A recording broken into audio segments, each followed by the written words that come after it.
Ini memang ibadahnya sore atau ada pagi sore? Oh, sore aja. Oke. Berarti kalau pagi tidur? Enggak. Di tempat lain saya pernah diundang, ibadahnya 6:30. Tapi ada 2 kali ibadah yang saya tolak. Bukan karena saya tidak mau. Tapi saya takut saya tidak bangun. Ibadahnya jam 5 pagi. Itu di Terawas. Sampai bilang, gak apa-apa Bu, nanti nginep di sini. Saya bilang, justru kalau di Terawas nginep udah dingin gak bangun-bangun saya ya. Jadi itu jam 5 pagi. Jadi biasanya kalau ibadah kalau udah jam 5 jam 6 saya bilang mungkin lain kali ya. Untung di sini sore. Jadi tadi pagi saya masih bisa bangkong ya bangunnya. Oke, haleluya. Nah, hari ini saya akan berbagi tentang Roh Kudus. Kan kita udah tahu ya ada Bapa, ada Anak, ada Roh Kudus. Ada yang tahu nggak Roh Kudus ini apa sih Roh Kudus ini? Yang merasa kenal Bu Febe, angkat tangan. Loh kok sedikit Bu, nggak mengaku ya Bu ya? Oh dicurigai jemaat ini nggak ngaku-ngaku ya. Nah biasanya gini, ketika kita mengenal pribadi Allah, kita mengenal pribadi Roh Kudus. Nah, hari ini saya punya cerita dulu. Biasanya kalau demam itu ngukurnya pakai apa ya? Pakai kompor, termometer toh. Nah, tapi ada satu cerita di tempat ini tidak ada termometer. Jadi mereka ini panti asuhan. Jadi karena tidak punya termometer, akhirnya anak-anak ini waktu satu kali temennya ini demam dan kebetulan ibu asramanya ini lagi pergi ke pasar. Nah, ketika ibu asrama pulang, dia tanya, loh kenapa kalian ngumpul di sini? Oh, si Dodi panas Ibu. Panasnya kayaknya sekitar 42. Wih, kok panas sekali? Pakai apa kamu ininya ngukurnya? Oh, kita pakai jagung. Kok bisa? Soalnya waktu masukin jagung di hidungnya keluarnya jadi popcorn. Jadi mereka menguji pakai jagung. Nah, di sini kalau Anda tidak punya termometer nanti siapkan jagung di rumah. Jadi Anda tahu bahwa Anda panas. Nah, kalau Anda panas hati dengan orang lain juga begitu. Kalau aja dikeleknya, kalau jadi popcorn berarti Anda lagi panas hati. Amin. Di sini ada yang lagi panas hati tapi ibadah? Ada, tapi tidak mengaku. Biasanya di gereja begitu. Di luar sana, bukan di sini ya. Nah, ketika bicara pribadi Roh Kudus, bagaimana kita bisa mengukur atau tahu bahwa kita punya Roh Kudus? Ada yang bisa tahu nggak? Ada yang bilang bahwa Roh Kudus itu tidak terlihat. Bagaimana kita bisa tahu? Apakah Roh Kudus ada ketika kita datang ke gereja? Belum tentu. Apakah Roh Kudus ada ketika Anda nyapanya gini, Shalom. Itu ada Roh Kudus. Kalau nggak ada Roh Kudus, woi. Ah, itu kan nggak punya Roh Kudus toh. Begitu cara ngukurnya biasanya. Tapi kita akan melihat hari ini bagaimana kita bisa tahu bahwa Roh Kudus sebenarnya memiliki peran yang besar dari perilaku kita. Mungkin kalau bicara psikologi, itu ada peran-peran lainnya, misalnya peran keluarga, peran didikan orang tua. Tapi hari ini kita belajar bagaimana Roh Kudus itu berperan besar dalam perilaku kita. Khususnya ketika kita di hadapan Tuhan. Baik, yang pertama, biasanya ketika saya sharing, saya selalu punya 3 poin, tidak pernah lebih, tidak pernah kurang. Poin yang pertama, Roh Kudus itu selalu menguatkan. Roh Kudus itu menguatkan. Kita baca ya, Yohanes 14 ayat 26. Kita baca sama-sama ya. Saya suka sama-sama aja. 1, 2, 3. Tetapi penghibur yaitu Roh Kudus yang akan diutus oleh Bapa dalam namaku, dialah yang akan mengajarkan segala sesuatu kepadamu dan akan mengingatkan kamu akan semua yang telah kukatakan kepadamu. Di sini peran Roh Kudus yang pertama adalah menghibur. Menghibur dalam arti apa? Apakah menghibur ketika kita kehilangan orang terkasih? Apakah ketika kita bersedih? Menghibur ini bicara bahwa setiap waktu, apapun yang kita lalui, Roh Kudus menghibur. Pertama, ketika Anda bekerja, Anda bisa menikmati pekerjaan Anda sebenarnya itu karena Roh Kudus menghibur. Meskipun terkadang gajinya itu Anda tidak suka. Meskipun terkadang pekerjaannya Anda tidak suka. Menghibur ketika Anda disuruh melakukan sesuatu yang Anda tahu bahwa sebenarnya itu berat untuk Anda lakukan, tetapi untuk melakukan kebaikan Anda mau melakukannya. Contoh paling dekatlah gereja. Biasanya, saya nggak tahu kalau di sini, di gereja itu selalu ada 1-2 orang, apapun pasti dia yang dipanggil. Kabel copot, gimana ini kok copot? Loudspeakernya, gimana? Jadi dia yang di gereja itu namanya maha tahu. Di sini ada yang maha tahu. Setiap gereja ada yang maha tahu loh. Ada dia. Pokoknya apapun yang terjadi di mimbar ini tanyakan dia pasti tahu. Pokoknya gitarnya begini, bassnya begini. Sampai kalau jemaat cari pendetanya di mana, tanya orang itu dia pasti tahu. Karena dia maha tahu di gereja. Nah, ketika kita bicara ini tadi, Roh Kudus menghibur, orang-orang yang seperti ini tidak pernah terbeban untuk melakukan hal yang memang memuliakan nama Tuhan. Kenapa? Karena ada Roh Kudus yang menghibur. Ini sederhana kejadian sehari-hari ya. Tetapi penghiburan yang paling besar adalah ketika orang lain tidak menghargai Anda. Ketika orang tidak menganggap Anda berharga. Ketika orang tidak melihat Anda melakukan hal yang hebat. Karena yang hebat bagi mereka sesuatu yang besar, yang menguntungkan. Berapa kali orang menghina Anda karena pekerjaan Anda? Kerjamu apa? Oh begitu. Tapi kalau Anda sebut pekerjaan Anda bagus, usaha Anda bagus, oh iya, jadi kayak kenal Anda sudah bertahun-tahun sebelumnya gitu. Karena berpikir ini enak jadi teman, ini menguntungkan. Tapi coba kalau Anda cerita pekerjaan Anda, sudah gajinya kecil, kemudian ya tidak untuk orang dunia, aduh kerjaan apa itu? Anda paling begitu. Dengan kata saja orang sudah mendiskreditkan Anda. Siapa yang menghibur Anda ketika orang mendiskreditkan apa yang Anda kerjakan? Roh Kudus. Karena selama kita bekerja, kita melakukannya, memuliakan nama Tuhan dan jujur. Saya percaya berkat Tuhan ada. Saya beritahu satu hal. Ketika Tuhan memberkati, bukan dihitung jumlah uangnya, tapi dihitung jumlah sukacitanya. Ada yang bisa menghitung jumlah sukacita di sini? Tidak ada. Karena sukacita Allah itu terus mengalir, tidak pernah berhenti, makanya tak terhitung. Tetapi ketika orang menilai berkat Tuhan, itu dari angka, oke, saya beritahu. Angka paling kecil 1, angka paling besar berapa?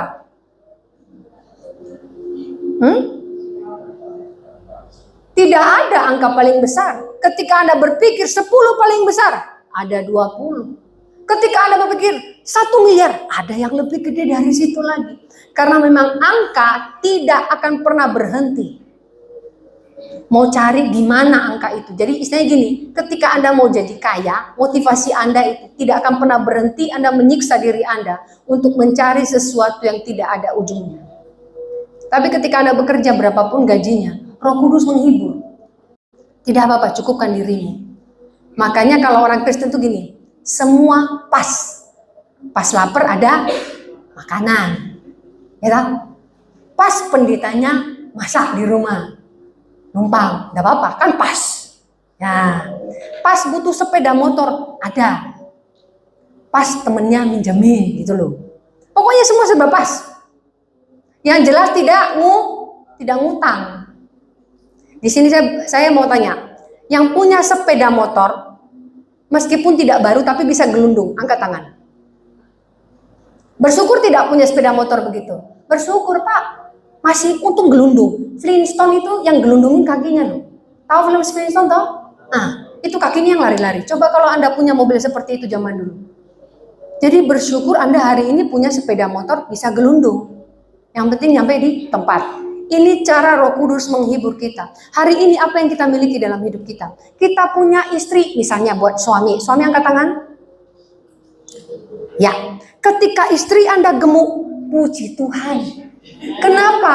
Anda memberikan makanan yang cukup. Jangan seperti saya, kurang makanan kayaknya. Ketika Anda juga istri, dulu waktu saya menikah sama suami saya, Bu, ganteng. Sekarang jelek, Bu. Yang membuat dia jelek karena Anda cerewet terus, makanya berhenti cerewet.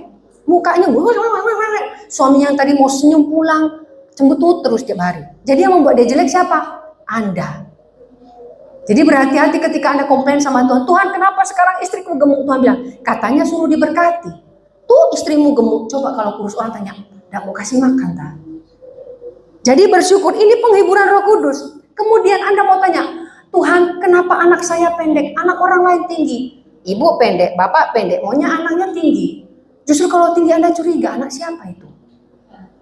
Jadi jangan komplain. Roh Kudus akan menghibur kita dengan apapun yang kita miliki.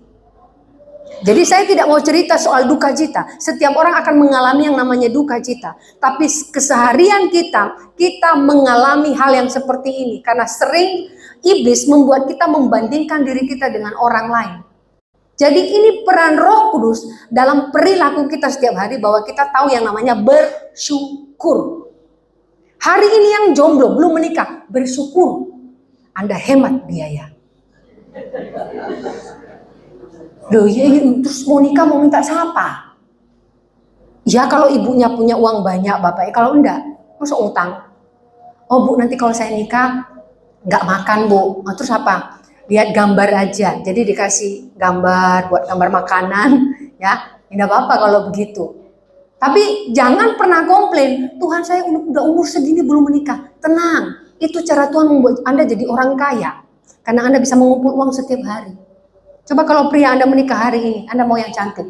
Hari ini dia minta beli bedak, besok beli lipstik, besok beli apa lagi itu pemutih. Aduh, wes berapa kali saya sarankan ya, pria-pria yang mau menikah, siapkan tepung 1 karung, itu bisa dipakai 5 tahun ke depan.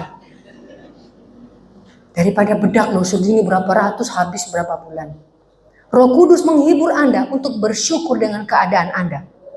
Jadi jangan komplain. Di sini dikatakan tadi, penghibur yaitu Roh Kudus yang diutus oleh Bapa dalam namaku. Dia yang akan mengajarkan segala sesuatu kepadamu dan akan mengingatkan kamu. Mengingatkan kita bahwa hidup kita berharga di mata Tuhan. Mengingatkan kita bahwa Tuhan itu baik. Jadi apapun yang dalam hidup kita itu baik Tuhan. Sangat baik. Jadi jangan pernah membandingkan diri. Cara iblis membuat kita tidak bersyukur adalah dengan cara membandingkan diri dengan orang lain, atau keadaan kita dengan keadaan orang lain. Kok dia lebih cakep ya Tuhan? Kok dia lebih kaya ya Tuhan? Kok dia nikah duluan ya Tuhan? Semua dibandingkan. Itu cara iblis membuat kita tidak bersyukur. Sekarang mau main banding-bandingkan. Diubah cara berpikirnya. Biasanya kan orang kalau melihat, ih dia kok kurus ya, saya gemuk. Sekarang balik. Dibalik cara berpikirnya, perspektifnya.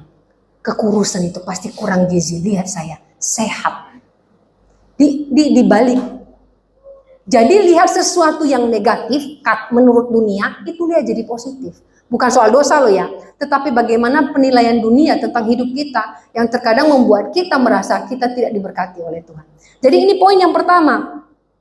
Nah, seperti yang saya katakan tadi, bahwa ada seorang istri mengatakan seperti ini.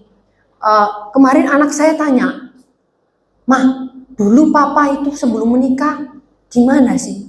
Soalnya kalau dia mendengar teman-temannya bilang, papamu jelek. Terus mamanya bilang, dulu papamu itu ganteng, meskipun nggak punya uang. Nah terus kok jadi begini sekarang ya Ma? Loh, dulu papamu itu meskipun ya menurut ibu ganteng, menurut orang ya tidak, tapi dia dikelilingi banyak cewek loh. Terus sekarang kok enggak Bu? Ya masalahnya dulu bapakmu itu tukang sayur keliling, ya dikelilingi ibu-ibu. Sekarang bapakmu kan tukang bengkel, dikelilingi bapak-bapak. Jelaskan sesuatu yang memang masuk akal, tapi buat itu tidak mengintimidasi. Anak ini bener loh dibilangin bapakmu jelek. Jadi jangan sampai ketika ini kita mengajarkan anak-anak dulu ya. Setelah itu nanti kita mengajarkan diri kita sendiri. Ketika ada orang yang bilang, dulu sebelum kamu sering ke gereja hidupmu biasa-biasa aja, ih bagus. Kok sekarang ikut ke gereja kok jadi begini?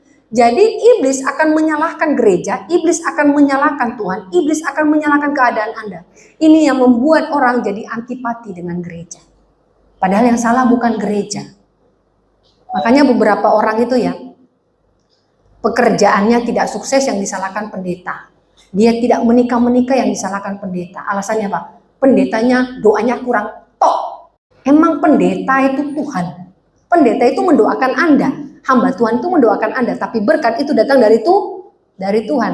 Inilah fungsi peran Roh Kudus untuk mengingatkan kita apa yang sudah Tuhan tetapkan dalam hidup kita mengucap syukurlah. Dikatakan akan semua yang telah kukatakan kepadamu dalam firman Allah, kita bisa melihat bagaimana Tuhan memberkati kita, bagaimana Tuhan menyertai kita, bagaimana Tuhan tidak pernah meninggalkan kita. Yang pertama tadi berarti menguatkan.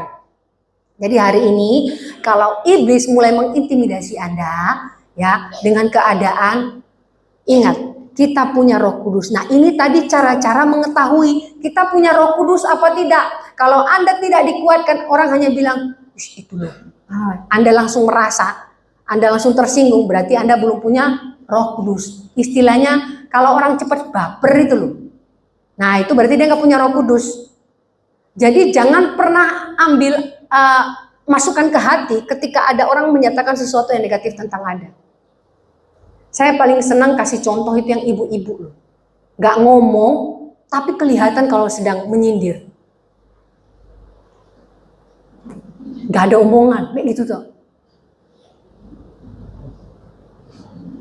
Itu artinya apa? Aku lihat dia tuh, cici, kayak gitu loh ya. Jadi tidak ada bahasa. Nah, Anda kalau digituin orang misalnya, Anda kan langsung tersinggung toh. Coba, kalau Anda nyalam saya tidak senyum, terus saya gini. Anda pasti tersinggung dong. Nah, dari sini kita belajar bahwa respon kita terhadap orang di dunia ini pakai perspektif Kristus. Kristus melihat kita itu menyebalkan sebenarnya. Setiap hari berdosa, setiap hari komplain, kritik, bahkan ada yang berdoa. Kemarin persis, ada yang ngomong ke saya begini, Bu Flori boleh nggak doakan pemerintah ini? Kenapa? Biar dilaknat Tuhan. Hah? Doa apa itu? Ya karena dia punya kebencian dengan pemerintah. Doa ini doa yang tidak pernah didengarkan oleh Tuhan.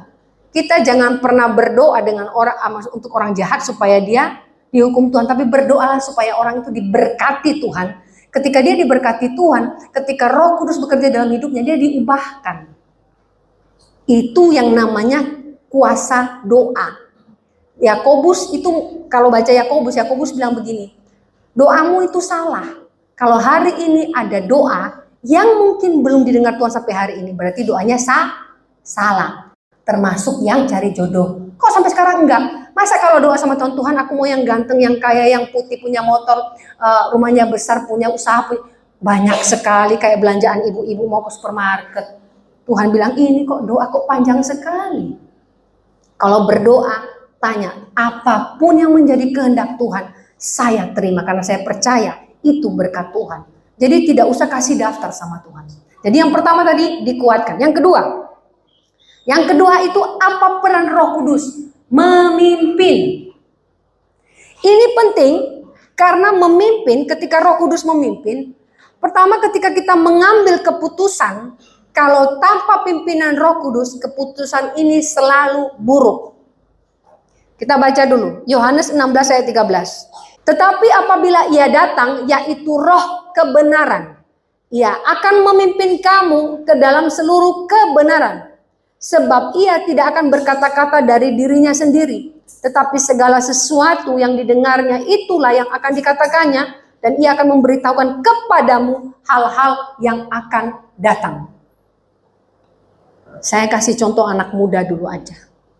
Dalam mengambil keputusan, kalau tidak melibatkan Roh Kudus, biasanya keputusannya buruk. Kenapa ada anak muda memutuskan untuk seks di luar nikah? Karena berpikir orang lain itu juga biasa, pertama. Yang kedua, kan nggak ketahuan. Anak muda, anak setengah tua. Kok saya bilang anak tua ya, anak setengah tua lah. Kenapa mau memutuskan untuk selingkuh? Kan nggak ketahuan. Kan nggak ada yang tahu. Mumpung ada kesempatan. Itu cara iblis. Ketika kita dipimpin oleh Roh Kudus, kita tidak mudah mengambil keputusan bodoh seperti itu. Termasuk keputusan menyalahkan Tuhan karena keadaan. Apa keputusan yang selalu kita ambil tiap hari? Keputusan pertama dalam pernikahan. Ketika terjadi cekcok dalam pernikahan, apakah keputusan Anda untuk bercerai? Tidak. Hari ini pernikahan bisa bertahan, itu karena Roh Kudus bekerja dalam pernikahan Anda. Kalau tidak, Anda sudah cerai. Nggak ada manusia yang cocok, saya beritahu, nggak ada, pasti ada jeleknya. Waktu saya konselingi suami istri, saya sampai bilang, Bu, itu pun bikin ibu stres. Jadi gini, ibu yang pertama bilang, saya itu benci sama suami saya. Loh, kenapa Bu? Saya kalau pencet odol dari bawah, dia dari atas. Kan harus dari bawah biar numpuk semua ke atas. Nanti sudah tak geser ke atas odolnya, dia geser lagi ke bawah.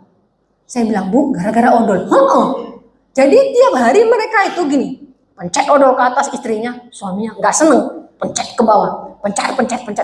Itu odol kalau memang gitu beli 2, ibu 1, bapak 1, boros. Nah, 1 kan jadi berantem. Itu masalah odol, berantem. Kedua, maaf, kalau tidur suaminya suka kentut. Saya bilang, Bu, kalau tidur aja. Kalau ibu merasa dikentuti, ya hadap sebelah sana toh. Namanya juga tidur, dia tidak sadar kentuti ibu. Ya tapi kan mengganggu. Aduh ibu, saya bilang, masalah, maaf loh ya, masalah kentut ibu konselingi sampai 2 bulan tidak selesai. Ya masa gimana, masa dilakban, maaf loh ya. Masa disumpel ya, nggak bisa. Ya kalau ibu memang tidak bisa, ya pas malam tidur, ibu tidur di mana gitu. Ya nggak boleh toh, tidur kan harus ini suami istri. Ya sudah, berarti ketika ibu dulu menikah, menerima dia apa adanya, dalam susah dan senang, termasuk kentutnya Bu diterima. Ya tapi kalau waktu menikah nggak sebut, ya nggak mungkin pendeta bilang apakah Anda menerima kentutnya atau tidak, kan nggak mungkin toh. Nggak ada kerjaan apa pendeta itu sampai ngomong sih, kan nggak ada. Ini masalah-masalah kecil yang dijadikan masalah oleh iblis dalam pernikahan. Apalagi dalam pernikahan. Saya kasih satu lagi contoh. Jadi suaminya itu kalau tidur suka gesek kaki di spray sampai spraynya itu sebulan robek. Entah kenapa dia bilang kalau nggak gesek-gesek kaki itu nggak bisa tidur. Jadi hanya bagian yang suaminya tidur itu lama-lama kan tipis robek. Saya bilang, Bu, ada cara. Ibu tahu perlak anak bayi, taruh di bawah kakinya Bu, biar digesek-gesek situ. Nah bener toh. Cari solusi, karena gini, iblis akan selalu membuat kita mengambil keputusan yang buruk. Kita tidak mau cari solusi. Saya percaya masalah hidup selalu ada solusi. Solusi lakukan sesuatu atau berdiam diri saja. Itu sudah sangat bagus. Nah, di sini dikatakan tadi, memimpin, mengambil keputusan, itu cara Roh Kudus berperan dalam hidup kita. Kemudian, bagaimana Roh Kudus berperan juga memimpin kita dalam berbicara. Makanya ya, kalau dibilang orang yang sudah memiliki Roh Kudus itu, meskipun dia suka ngomong, tetapi dia bisa mengendalikan omongannya. Apa yang perlu diucapkan, ucapkan. Apa yang tidak perlu, ya nggak usah. Hati-hati.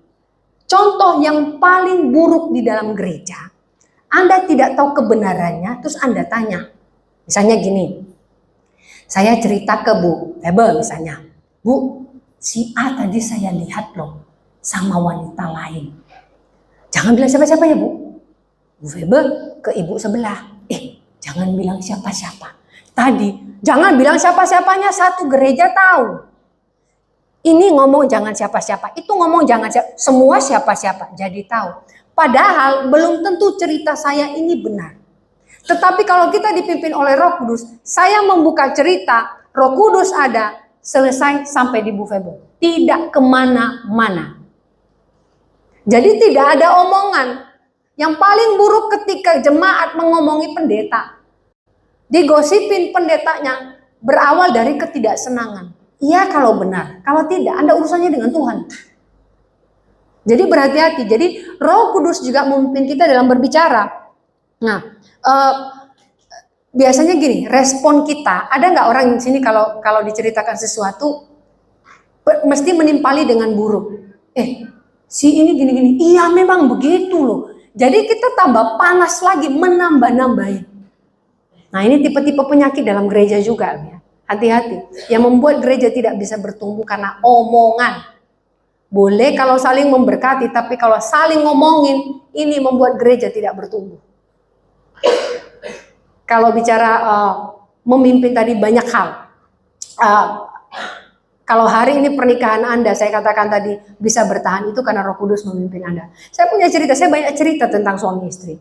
Jadi suaminya ini pendiam, istrinya itu tipe yang suka ngomong, tapi dia memperhatikan suaminya lah. Suaminya sebelum pergi kerja, dia kasih apa namanya, kasih makan, dia siapin makanan gitulah. Terus ya seperti biasa dia ngomong mama, suaminya bilang kayak suami saya, mumpung suami saya tidak ada di sini. Kadang-kadang suami saya kalau tidak konsentrasi, saya tanya, tadi sudah makan? Oh kemarin, enggak sudah makan. Oh di sana tadi ditaruh. Jadi saya ngomong apa dia jawab apa karena dia tidak konsentrasi. Nah yang cerita suami istri ini, istrinya ngomong suaminya hahu gitu. Pas pergi, dia bilang dia mau pergi kerja. Sekitar 5 menit tetangganya datang. Tetangganya bilang, Bu, suami Anda jatuh dari sepeda motor. Loh kenapa? Katanya tadi tiba-tiba gelap, terus jatuh dari sepeda motor. Istrinya bilang, waduh, kok suamiku masak tadi? Saya bukan ngomel loh ya. Saya tadi hanya ngajak dia ngobrol. Masak segitu dia langsung stres. Ternyata dia nggak jauh dari depan rumahnya. Dia tanya sama tetangga, loh, suaminya lagi duduk di jalan. Jadi mereka tolong. Kenapa? Tetangganya ngomong gini, oh tadi bapaknya pakai helm kebalik. Iyalah, helmnya dia nggak konsentrasi hidupnya, ditaruh helmnya kebalik, dia bawa motor jebrak, dia tabrak pohon. Iblis akan membuat Anda seperti itu. Terkadang kita menghadapi hidup kita berpikir bahwa kita sudah memakai helm yang benar, kita sudah memakai kebenaran yang benar. Hati-hati, kadang kebalik loh. Makanya ada orang kalau dia berantem, kalau dia menyindir pakai ayat. Pembalasan milik Tuhan. Kalau sudah terus sengaja diposting-posting atau kalau apa namanya? Waktu lalu ada cerita bahwa ya nggak tahu gosip lah, suaminya diganggu si ini. Dalam seminggu tahu nggak ayat firman Allah yang dia taruh di statusnya, wanita sundal, wanita sundal. Saya sampai bilang, maaf ibu, kenapa dari seminggu ini kenapa ayat-ayat wanita sundal yang keluar ya? Baru saya tahu ceritanya, ini loh mau nyindir si ini. Saya bilang jangan disindir, diselesaikan. Ngomong ke pendetanya, didudukan. Yang sana juga sindir. Lebih baik tinggal di suatu rumah daripada dengan wanita cerewet. Wah, terus saya bilang ini perang ayat. Nah ini orang-orang Farisi. Di sini jangan ada yang perang ayat ya. Roh Kudus tidak pernah memimpin kita perang ayat. Roh Kudus tidak pernah memimpin kita untuk memperkatakan sesuatu yang tidak memberkati. Nah dikatakan tadi di sini bahwa ketika Roh Kudus memimpin, reaksi kita terhadap apapun akan positif. Jadi Anda tidak akan bereaksi ketika ada orang yang gosipin Anda. Anda tidak akan bereaksi negatif ketika Anda direndahkan orang lain. Ini peran Roh Kudus yang besar dalam hidup kita. Jadi yang pertama tadi apa? Menguatkan. Yang kedua, memimpin. Yang ketiga ini yang paling penting. Roh Kudus melakukan regenerasi. Dia membuat kita hidup baru. Ketika Yesus sudah menebus kita, itu kan pekerjaan Yesus Kristus di atas kayu salib. Selanjutnya siapa yang bekerja dalam hidup kita? Roh Kudus. Yang membuat kita bisa hidup baru itu Roh Kudus. Nah sekarang hidup baru ini apa sih? Yang motor baru bu, pacar baru. Boleh nggak bu istri baru? Loh kenapa? Saya berharap loh bu, kalau surat nikah itu ada masa berlakunya. Kayak itu loh bu, kayak paspor. Loh kenapa? Biar tiap 5 tahun ganti. Yakin mau ganti? Satu aja Anda bisa stroke? Amin ibu-ibu. Ibu-ibunya enggak berani. Ketika Anda sangat mencintai istri Anda dengan cerewetnya, sepaket-paketnya, saya percaya Anda orang yang sangat diberkati oleh Tuhan. Karena kalau Anda punya istri tidak cerewet, Anda menikah dengan pohon pisang. Udah dingin, enggak ngomong, mending cerewet. Saya percaya suatu saat kalau istri Anda pergi seminggu, mungkin 1-2 hari Anda bilang bebas, tidak dicereweti.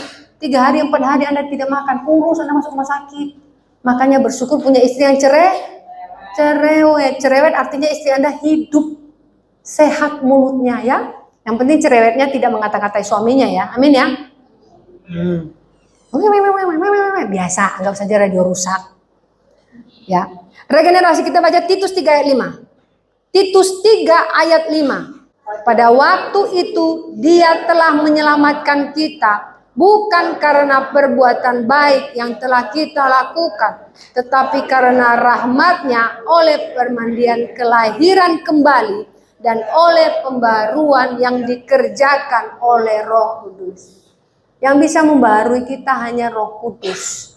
Makanya kalau ada orang bilang banyak orang baik di luar sana, banyak memang. Tapi apakah dia benar? Tidak. Kebenaran itu hanya ada di dalam Tuhan. Siapa yang bisa membenarkan kita? Siapa yang bisa membuat kita menjadi orang yang benar-benar baru? Itu hanya Roh Kudus. Dikatakan kelahiran kembali.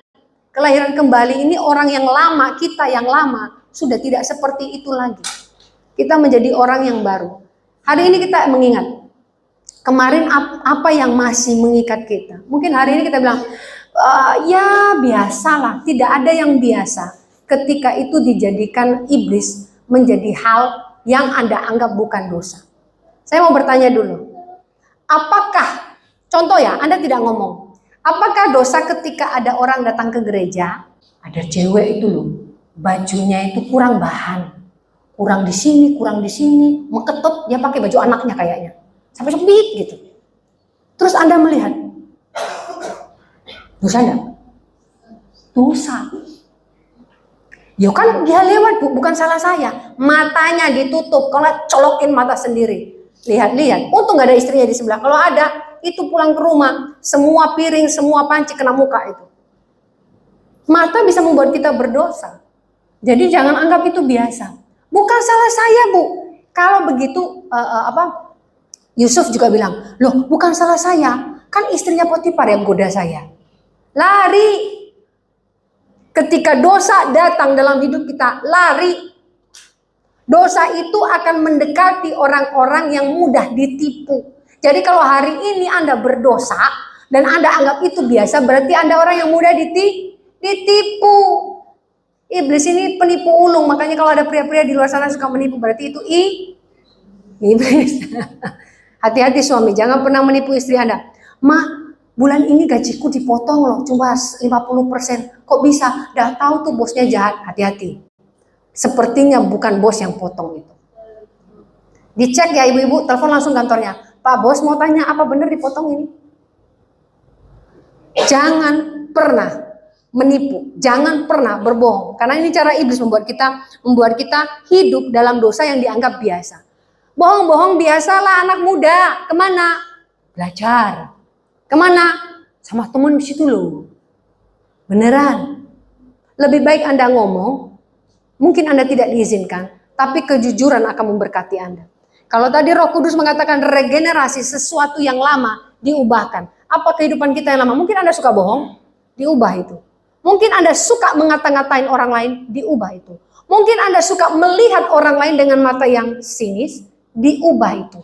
Kalau memang mata Anda terlahir dengan sinis, pakai kacamata hitam.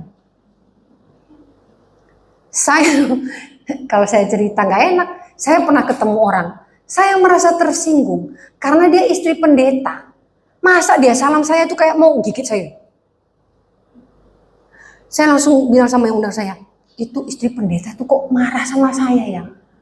Bu, itu memang mukanya begitu, Bu, matanya begitu. Oh gitu ya, boleh nggak besok kalau nyalam saya pakai kacamata hitam aja? Kenapa? Saya takut kayak mau dimakan, maaf. Jadi matanya itu gini, nyalam saya itu nyalam, lihat mata saya. Saya merasa ada apa dengan saya. Saya belum khotbah, belum ngapa-ngapain, baru nyampe depan pintu sudah dilihat dengan sinis. Ternyata semua jemaatnya bilang, memang mata ibu gembalanya begitu. Saya bilang terpujilah nama Tuhan karena jemaatnya masih betah dilihat seperti itu. Kalau saya mungkin tidak terbiasa, saya terintimidasi. Pakai kacamata hitam, amin. Jadi gini, kita bisa melihat apa yang memang dulu kita tahu itu tidak berkenan di hadapan Allah. Ubah itu hari ini. Termasuk dalam pelayanan. Jika dulu Anda melayani supaya dilihat orang, berhenti. Melayanilah karena memuliakan nama Tuhan.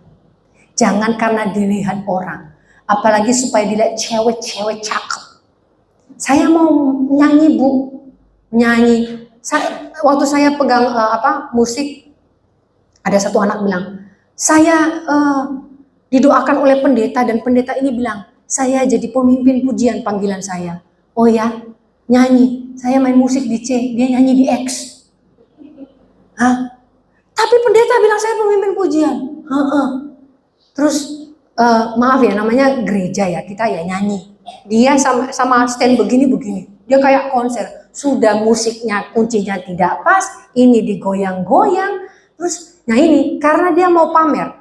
Jadi berhati-hati. Ketika bicara Roh Kudus tadi, dia meregenerasi. Apa yang dulu kita lakukan itu tidak berkenan di hadapan Allah. Ubah hari ini. Motivasi kita dalam pelayanan. Motivasi kita kenapa kita mau menikah. Motivasi kita kenapa kita mau bekerja. Semua diubah. Anda menikah jangan karena Anda jomblo. Menikah karena itu panggilan Tuhan. Menjadi suami itu panggilan. Menjadi istri itu panggilan. Daripada jomblo bu, jomblo juga panggilan. Paulus bilang jomblo itu panggilan. Tapi kalau Tuhan tahu bahwa Anda tidak akan siap menjomblo, Tuhan sediakan. Tapi sabar. Semua itu panggilan. Jadi Tuhan sudah sediakan yang terbaik buat kita. Kita sesuatu yang baru ini adalah gini. Yang dulu buruk, kita ubah. Mungkin tidak bisa cepat. Tapi ubah itu menjadi hal yang baik. Ada satu anak kecil. Anak kecil ini gini. Itu murid saya dulu. Saya ketemu dia beberapa waktu. Saya bilang gini. Dia kan paling suka dengan sains. Saya bilang ke dia. Kamu kalau jadi saintis, kamu mau kerjakan apa? Dia bilang gini. Saya itu pernah ikut terpaksa di arisannya mama. Kenapa ya Miss? Mereka itu selalu ngomong lemak sini, lemak situ, lemak sana. Dia bilang, biasa ibu-ibu. Tapi kan mereka mama-mama itu sudah kurus. Kenapa selalu ngomong lemak? Terus apa hubungannya dengan saintis? Dia bilang gini, nanti kalau saya jadi saintis, saya mau ciptakan nyamuk, tapi nyamuknya bukan isep darah, tapi isep lemak. Oh pinter kamu nak, silakan lakukan. Dia bilang, ya nanti saya mau ciptakan nyamuk seperti itu. Jadi ibu-ibu sekarang nanti kalau sudah itu ada, mereka akan senang digigit sama nyamuk. Ya setidaknya anaknya berpikir positif ya. Nah kita juga harus berpikir seperti itu. Ketika kita tahu ada yang buruk di masa lalu, kita ubah. Untuk sesuatu itu bisa menjadi baik. Apa itu Anda yang tahu sendiri? Karena terkadang keburukan itu masih ada, masih kita lakukan karena sudah terbiasa. Jadi hari ini kita belajar peran Roh Kudus dalam hidup kita. Yang pertama apa tadi? Menguatkan. Yang kedua, memimpin. Yang ketiga, regenerasi. Ini yang penting. Kalau kita sudah punya Roh Kudus tapi tidak berubah, tidak ada hidup baru, berarti Anda belum membiarkan Roh Kudus berkuasa atas Anda. Anda masih mengandalkan diri sendiri, Anda masih mengabaikan Roh Kudus karena Anda berjalan sendiri. Tapi orang-orang yang berjalan di dalam Tuhan, yang mengandalkan Roh Kudus, hidupnya diubahkan setiap hari. Dan saya percaya, setiap orang yang bersandar kepada Tuhan, berkat Tuhan tidak pernah berhenti dalam hidupnya. Amin. Mari kita berdoa.